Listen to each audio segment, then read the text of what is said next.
30 জুলাইয়ের মধ্যে সম্পন্ন হবে পঞ্চায়েত প্রতিনিধিদের শপথ গ্রহণ অনুষ্ঠান। আগামী 30 জুলাইয়ের মধ্যে সম্পন্ন হবে পঞ্চায়েত প্রতিনিধিদের শপথ গ্রহণ অনুষ্ঠান।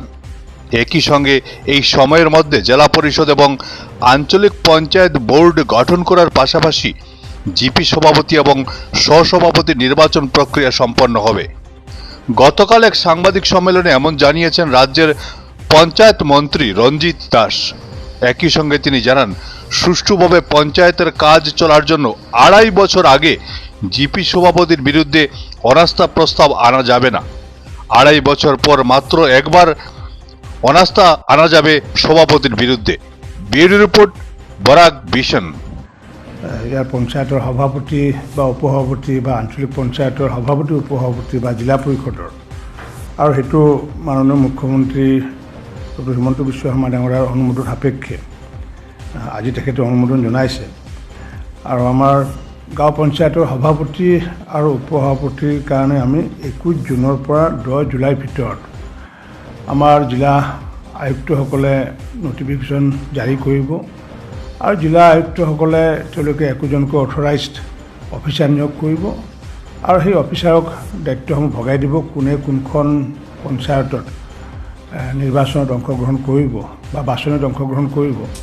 আৰু সেইটোৰ আধাৰতে নিৰ্ধাৰিত টাইমত অৰ্থাৎ 21 জুনৰ আগতে জিলা আয়ুক্তসকলে তেওঁলোকে নটিফিকেশ্যন জাৰি কৰাৰ পিছত 21 জুনৰ পৰা 10 জুলাইৰ ভিতৰত গাঁও পঞ্চায়তৰ সভাপতি আৰু উপসভাপতিৰ কাৰণে নিৰ্বাচন অনুষ্ঠিত হ'ব আৰু সেইদিনাখন তেওঁলোকৰ শপত গ্ৰহণ হ'ব। তাৰপিছত নিৰ্বাচন অনুষ্ঠিত হ'বগৈ।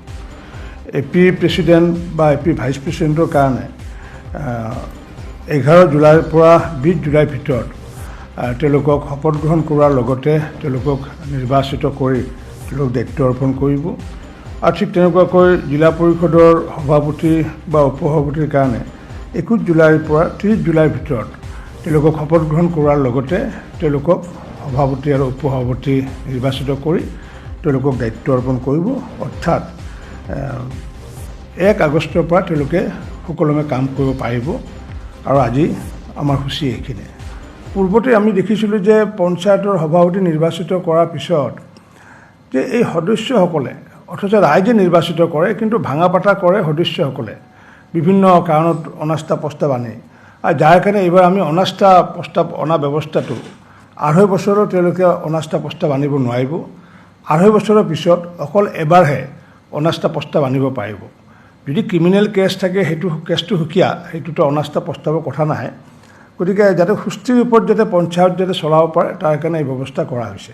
গতিকে যিহেতু নিৰ্দলীয় হিচাপে নিৰ্বাচিত আহিছে, ভাল এখন যাতে পঞ্চায়ত কৰিব পাৰে তাৰ কাৰণে নিশ্চিত ৰূপত তেওঁলোকে তাৰ স্থানীয় বিধায়কে হওক বা স্থানীয় যিসকল অপিনিয়ন লিডাৰ তেওঁলোকৰ লগত আলোচনা বিলোচনা কৰি সুস্থ সবল যাতে পঞ্চায়ত গঠন কৰে তাৰ কাৰণে নিশ্চিত ৰূপত নিজৰ নিজৰ খণ্ডৰ যিসমূহ সদস্য সেই সদস্যসকলকো গাঁওবাসী ৰাইজে নিশ্চিত ৰূপত তেওঁলোকে মতামত আগবঢ়াব পাৰিব যে কোনগৰাকী ব্যক্তিয়ে সভাপতি হ'লে ভাল হয়। যিহেতু গণতন্ত্ৰত যিহেতু সংখ্যাৰ খেলে হৈছে সৰ্বস্ব, গতিকে আল্টিমেটলি 6 গৰাকী সমৰ্থন যাৰ লগত থাকে তেখেতে সভাপতি নিৰ্বাচিত হ'ব বা উপসভাপতি নিৰ্বাচিত হ'ব।